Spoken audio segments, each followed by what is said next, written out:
My daughter Rebecca said I was unstable, inappropriate, and a bad influence. So she cut me off from my grandchildren completely, telling them I was too sick to visit and blocking my calls when I tried to reach them. But I wasn't unstable. I wasn't inappropriate. While she thought I'd accept being erased from their lives quietly, I was already planning to show her what it felt like to lose the one person whose influence kept her whole world from falling apart. Rebecca had always been dramatic, but motherhood had turned her into something cold and calculating. She wielded my grandchildren like weapons, dangling visits when she needed something and snatching them away when I didn't comply with her demands. But this time she'd gone too far. This time she'd made it permanent, and she was about to learn that some influences run deeper than she ever imagined. I raised Rebecca as a single mother after her father walked out when she was 3.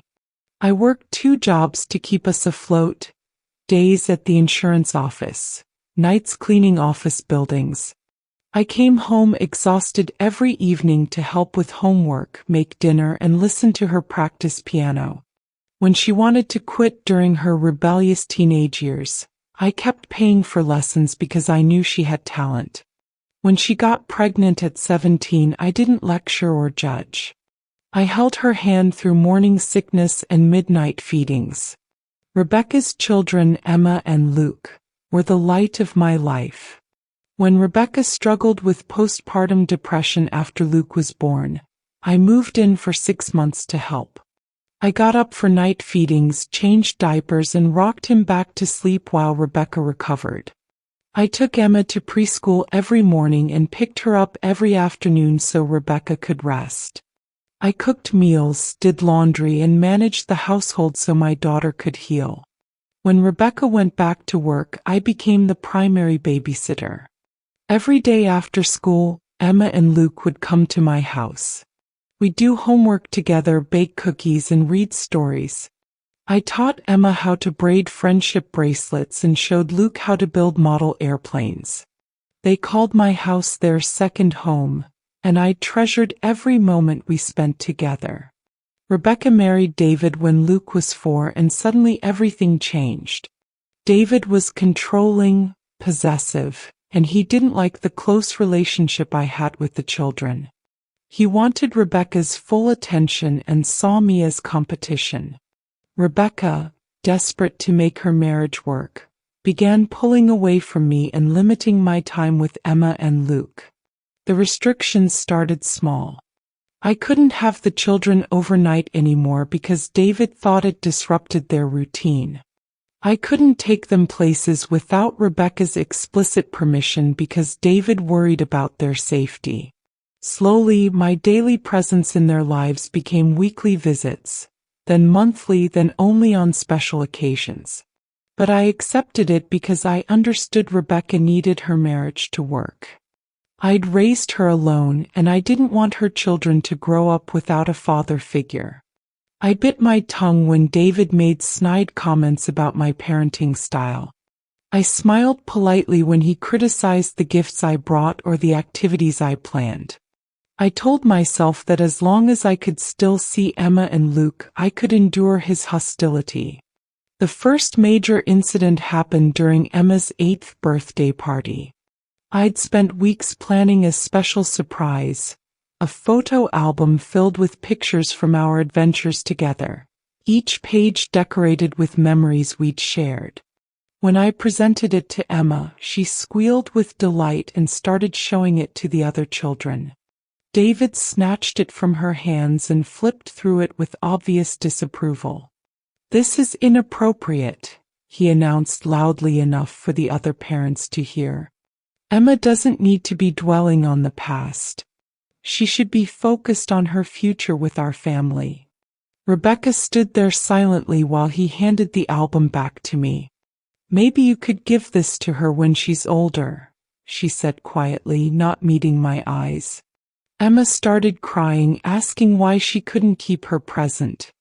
I left the party early, humiliated and heartbroken. The criticism escalated from there. When I bought Luke a chemistry set for his interest in science, David declared it too dangerous and made Rebecca return it.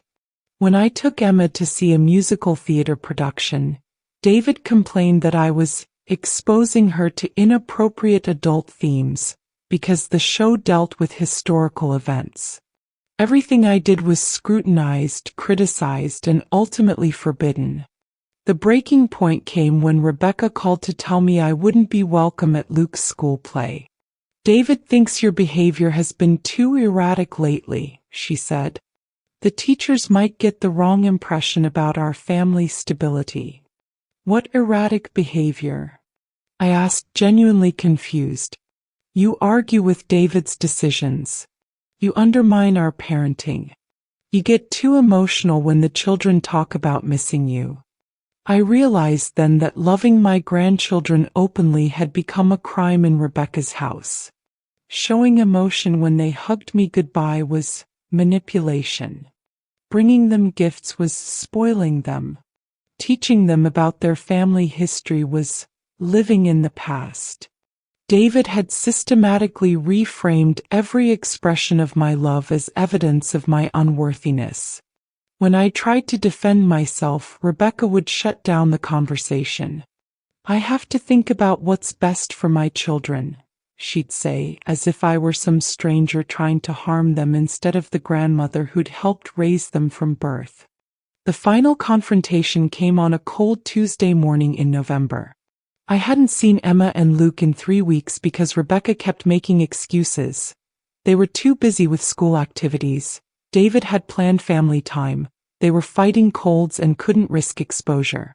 I decided to drive to Emma's school and surprise her at pickup time, just to see her face for a few minutes. I waited in the parking lot, watching for her familiar backpack and blonde pigtails. When she emerged from the building, her face lit up with pure joy. "Grandma," she shouted, running toward my car. But before she could reach me, I saw Rebecca's SUV pull up aggressively, blocking my path.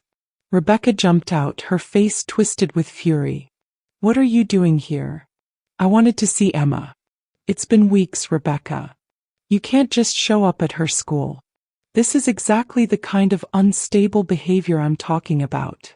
Emma stood frozen between us, confusion and fear replacing the joy that had been on her face moments before. Luke had gotten out of Rebecca's car and was watching with wide, worried eyes. "I'm not unstable for wanting to see my grandchildren," I said quietly. "Yes, you are." Rebecca's voice was getting louder, attracting attention from other parents. "You don't respect boundaries. You can't accept that things have changed. You're obsessed with my children and it's unhealthy. I love them. I've always been part of their lives. Well, now you're not." The words hit me like a physical blow. "David and I have decided that your influence isn't healthy for Emma and Luke. You make them confused about authority. You fill their heads with stories about the past instead of helping them focus on their future. You're too intense, too emotional, too much." I stared at my daughter, this woman I'd sacrificed everything for, and saw a stranger. "You're cutting me off completely? Until you can learn to respect our family's boundaries and accept your role as an occasional visitor instead of trying to be their second mother, yes." Emma started crying. "Mommy, why can't Grandma visit us anymore?" Rebecca knelt down and pulled Emma close, speaking loud enough for everyone to hear. "Grandma is going through some difficult things right now, sweetheart. She's not feeling well and she needs some time to get better. When she's ready to follow our family rules, maybe she can visit again." The humiliation was complete. Rebecca had painted me as mentally unstable in front of other parents, in front of my grandchildren, in front of anyone who would listen. She'd made it clear that my love for Emma and Luke was somehow pathological, inappropriate, dangerous. That night, I sat in my empty house looking at photos of my grandchildren and realized that Rebecca had stolen more than just my access to them. She'd stolen my identity as their grandmother, my role in their lives, my place in the family I'd spent decades building. David had wanted me gone, and Rebecca had chosen him over me without a moment's hesitation. But as I sat there in the silence, Something cold and determined settled in my chest. Rebecca thought she could erase me from her children's lives by calling me a bad influence. She was about to learn what happened when she lost the one influence that had kept her life stable all these years. Mine. I didn't sleep that night. Instead, I sat at my kitchen table with a notepad and began making lists. Not emotional rants about fairness or love, but strategic inventories of everything I knew about Rebecca's life, her dependencies, her vulnerabilities. She'd called me a bad influence, but she'd forgotten that I'd been the most important influence in her life for 35 years. Rebecca's success, her stability, her entire adult life had been built on a foundation I'd provided. The down payment for her house had come from my retirement savings. The emergency childcare that allowed her to maintain her career came from me. The financial safety net that let her take risks, make career moves, and weather David's periods of unemployment. All of it traced back to my support. But it went deeper than money. Rebecca's confidence, her problem-solving skills, her ability to navigate challenges. I'd taught her all of that. When she struggled in school, I'd hired tutors and worked with her every night until she succeeded. When she faced workplace conflicts, I'd coached her through negotiations and difficult conversations. When her marriage hit rough patches, I'd been the one she called at midnight, looking for advice and reassurance. Most importantly, I knew Rebecca's secrets. I knew about the credit card debt she'd hidden from David during their engagement. I knew about the time she'd lied on her resume to get her current job. I knew about her struggles with anxiety, her fears about being a good mother, her deep insecurities about David's commitment to their marriage. Rebecca had built her image as a competent, stable mother and wife, but that image depended on my silence about her weaknesses and my continued support during her crises. She'd assumed that cutting me off would be simple, that I'd disappear quietly and she could rewrite our history to suit David's preferences. He was wrong. I'd been supporting Rebecca's life in ways she'd stopped noticing, like a foundation that becomes invisible until it's removed. She was about to learn what happened when the most reliable influence in her life was suddenly, completely, permanently withdrawn. I started by making phone calls. First to my financial advisor, then to my lawyer, then to my doctor. If Rebecca wanted to paint me as unstable and inappropriate, I needed to make sure I had documentation of my actual mental and financial status. I scheduled a comprehensive psychological evaluation and requested copies of all my medical records. I wanted proof of my competency when the time came to use it. Then I began the careful work of untangling 35 years of financial and emotional support. The joint savings account I'd opened for Emma's college fund. The life insurance policy that named Rebecca as primary beneficiary. The informal arrangement where I paid for the children's music lessons and summer camp fees.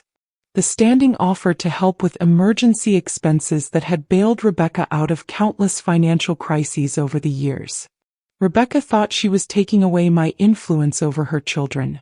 She didn't realize she was about to lose the influence that had been holding her entire life together.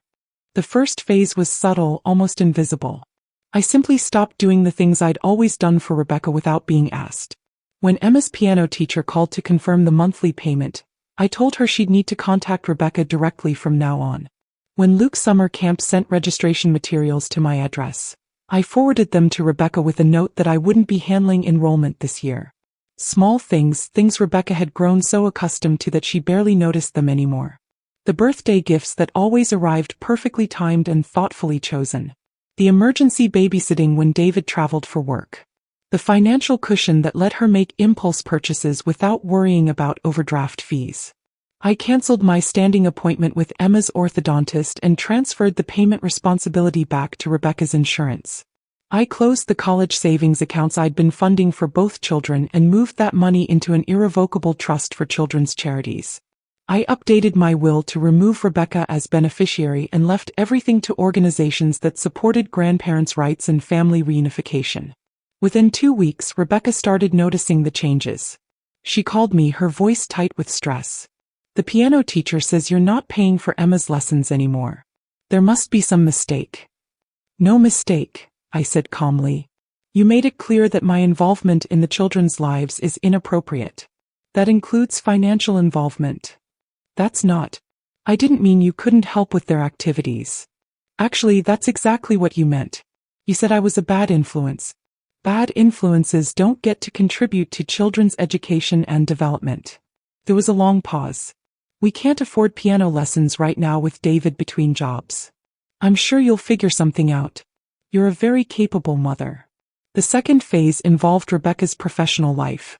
4 years I'd been her unofficial career counselor, helping her navigate office politics, prepare for performance reviews and negotiate salary increases. When she called asking for advice about a difficult situation with her supervisor, I listened politely and then said, I think you should handle this on your own, Rebecca. I wouldn't want my unstable influence to make things worse for you. Mom, I didn't mean that you were actually unstable. Didn't you? Because you said it in front of Emma's school, in front of other parents, in front of my grandchildren. You made it very clear that my judgment can't be trusted. I was angry. I didn't mean for you to take it so literally. I'm taking it exactly as literally as you intended.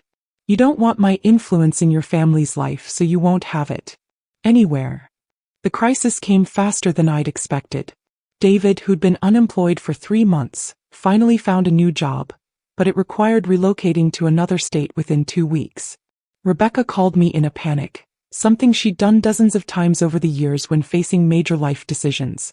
Mom, I don't know what to do. The job is good, but Emma's so settled in her school and Luke just made the soccer team.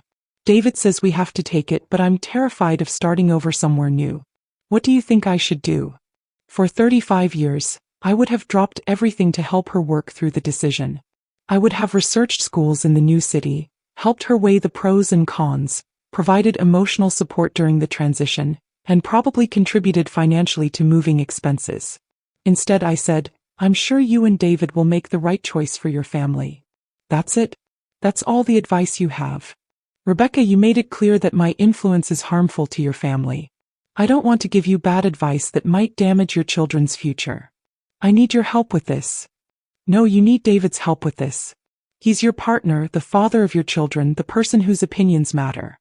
I'm just the unstable grandmother who can't be trusted around Emma and Luke. He was crying now. Please, Mom. I'm scared. 20 years ago, those tears would have broken my resolve instantly. But I'd learned the difference between love and enabling, between helping and being used. I'm sorry you're scared, sweetheart. But you'll have to work through this fear without my inappropriate influence. The move happened quickly and chaotically. Rebecca called twice more asking for help. Once for money to cover unexpected moving expenses, once for emotional support when Emma had a meltdown about leaving her friends. Both times I gently reminded her that she'd asked me to stay out of her family's life, and I was simply respecting her wishes. The full impact of Rebecca's decision became clear about 6 weeks after they moved to Colorado. She called me on a Thursday evening, and I could hear the exhaustion in her voice before she even spoke. Mom, she said, and something in that single word told me everything had fallen apart. Hello, Rebecca. How are you settling in? We're not. Emma hates her new school and cries every night. Luke had to quit soccer because we can't afford the registration fees. David's new job is nothing like they promised, and he's talking about quitting already. I made sympathetic noises but didn't offer solutions. The worst part is I don't have anyone to talk to here. I don't know any other parents. I don't have any friends. When Emma was having trouble with a bully, I didn't know which teacher to contact or how to handle it. When Luke got sick, I didn't know which pediatrician to call. I feel completely lost. For the first time in months, I felt a pang of sympathy for my daughter. But I also felt something else: vindication. Rebecca was finally experiencing what I'd experienced when she cut me off from my grandchildren. The isolation, the helplessness, the sense of being completely alone in a situation that required support. That sounds very difficult, I said. I keep thinking about how you always knew what to do when we faced problems. You always had advice or connections or just the right words to make me feel like I could handle anything. I took that for granted. Yes, you did. I miss you, Mom. The kids miss you. Emma asked yesterday why you don't call us anymore, and I didn't know what to say. I could picture Emma, probably sitting on an unfamiliar bed in an unfamiliar room, wondering why her grandmother had disappeared from her life. The image broke my heart, but I steeled myself against the emotion. What did you tell her? I told her you were busy with your own life. That's probably for the best. Children shouldn't be confused by bad influences. There was a long silence. I know I hurt you. I know I was wrong. Do you? Because it seems to me that you're only realizing I was valuable now that you don't have access to that value anymore. That's not fair. Isn't it? For 35 years I've been your safety net, your counselor, your emergency contact, your financial backup, your emotional support system. You used my help whenever you needed it, but the moment David decided I was inconvenient, you threw me away without a second thought. I didn't throw you away. You called me unstable, inappropriate, and a bad influence. You told my grandchildren I was too sick to see them. You humiliated me in public and cut me off completely. What would you call that? Rebecca was crying harder now. I was trying to protect my marriage. By sacrificing your mother? David said, he said you were too involved, that it wasn't healthy for the kids to be so attached to you. He said I needed to choose between him and you. And you chose him. I thought I had to. I thought I could make it work without you. The admission hung between us like a confession. Rebecca had finally acknowledged what I'd suspected all along, that David had orchestrated my removal from their lives, and she'd gone along with it to preserve her marriage. How's that working out? I asked quietly. Terrible. Everything is falling apart, and I don't know how to fix any of it without you. There it was, the truth Rebecca had been avoiding for months. She hadn't just cut me off from my grandchildren. She'd cut herself off from the person who'd been holding her life together behind the scenes. Every crisis she faced now had to be handled alone, without the experience and wisdom I'd accumulated over decades of solving problems for our family. I need you to come visit, she said desperately. The kids need to see you. I need your help figuring out how to handle this move, this new school situation, David's job problems. No, Rebecca. What do you mean, no? I mean I won't be visiting and I won't be solving your problems for you anymore. But I apologized. I admitted I was wrong. You admitted you need me. That's not the same thing as being sorry for how you treated me. I am sorry. Are you sorry for calling me unstable? For humiliating me in front of other parents? For telling my grandchildren I was too sick to see them? Or are you just sorry that cutting me off had consequences you didn't anticipate? She didn't answer immediately, which told me everything I needed to know. I want to see Emma and Luke, I said. I want a real relationship with my grandchildren, not supervised visits when it's convenient for you. I want them to be able to call me, visit me, spend time with me without your husband's permission or interference. I don't know if David will agree to that. Then you have a choice to make, Rebecca. The same choice you made before, except this time you know what it costs. Over the next 2 weeks, Rebecca called me 5 more times. Each conversation followed the same pattern. She'd describe whatever crisis she was facing, wait for me to offer solutions, and become frustrated when I instead suggested she handle it herself. The breaking point came when Emma ended up in the emergency room with a severe allergic reaction to something she'd eaten at school. Rebecca, panicking and alone in an unfamiliar hospital, called me sobbing. I don't know what to do. The doctors are asking about her medical history, and I can't remember what medications she's allergic to. I can't reach David. I'm completely falling apart. In the past, I would have dropped everything, driven or flown to wherever they were, and taken charge of the situation. I would have had Emma's complete medical history memorized, would have known exactly which questions to ask the doctors, would have provided the calm, competent presence that Rebecca needed in a crisis. Instead, I said, I'm sure you'll figure it out. You're her mother. Please, Mom. He's asking for you. She wants her grandma. The words hit me like a physical blow, but I forced myself to stay strong. Tell Emma I love her and I'm thinking about her. But you made it clear that my influence isn't appropriate for your family. This is different. This is an emergency. Every call you've made to me has been an emergency, Rebecca. Your life has been one crisis after another since you cut me off, and now you want me to swoop in and fix everything like I always have. But you can't have it both ways. You can't call me a bad influence when it's convenient and then expect me to be your safety net when things go wrong. So you're just going to abandon Emma when she needs you most? The accusation stung because it held a grain of truth. I was choosing not to help my granddaughter when she was scared and hurt. But I was also choosing not to enable my daughter's pattern of using me whenever she needed something and discarding me when I became inconvenient. I'm not abandoning Emma, I said. I'm showing you what it looks like when the influence you relied on most is suddenly gone. You wanted me out of your family's life, and now you're living with the consequences of that choice. Emma recovered fully from the allergic reaction, but the incident seemed to be a turning point for Rebecca. Over the next month, the calls became less frequent and more desperate. David's job situation deteriorated, and he started drinking heavily and staying out late. The children were struggling academically and socially in their new schools. Rebecca herself was showing signs of severe depression and anxiety. Meanwhile, I was building a new life for myself. I joined a support group for grandparents who'd been cut off from their grandchildren.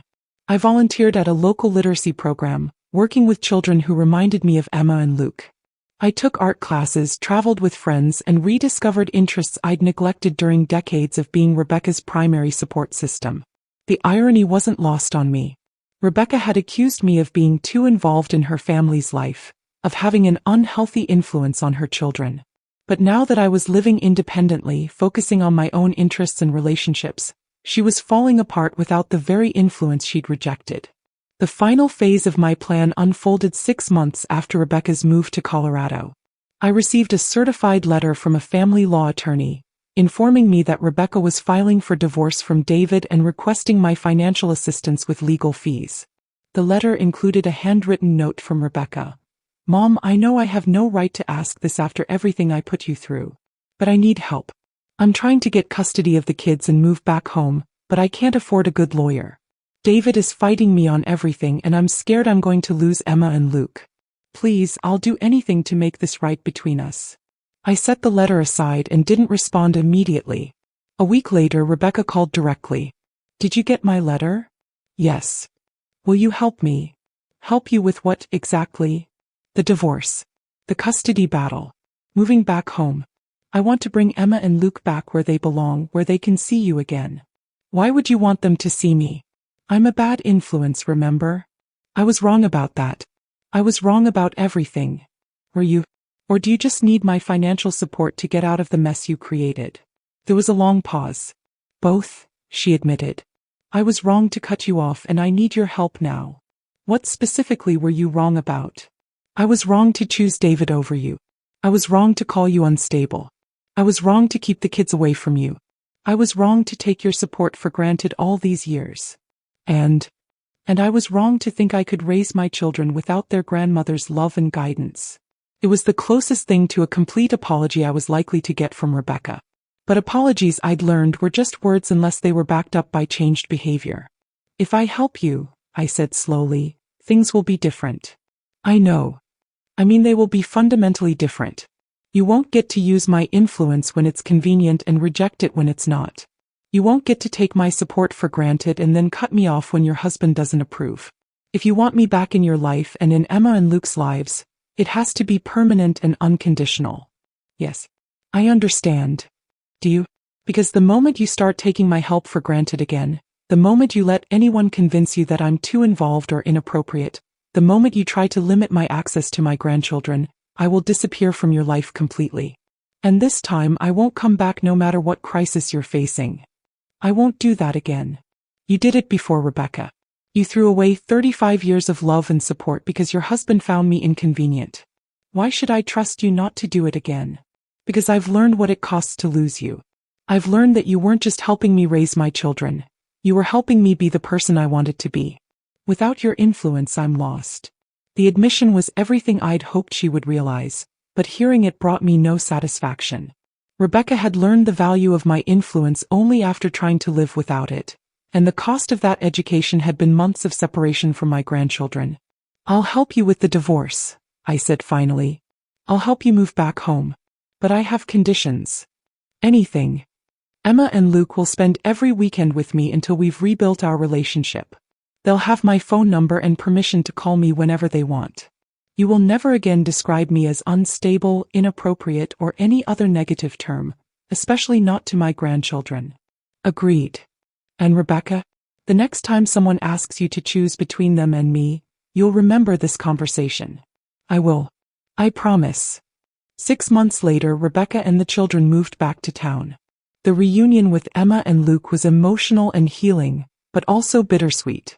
They'd grown and changed during our separation, and I could see the confusion and hurt in their eyes when they looked at me. It would take time to rebuild the trust that Rebecca's decision had damaged. David, true to form, disappeared after the divorce was finalized, leaving behind nothing but debt and broken promises. Rebecca, now a single mother again, leaned heavily on my support as she rebuilt her life. But this time she approached our relationship differently. She asked for help instead of expecting it. She expressed gratitude instead of taking my contributions for granted. She made sure Emma and Luke understood how important I was to our family. The experience had changed both of us. Rebecca had learned that some influences are irreplaceable, and I had learned that love sometimes requires the courage to let people face the consequences of their choices, even when those consequences are painful to witness.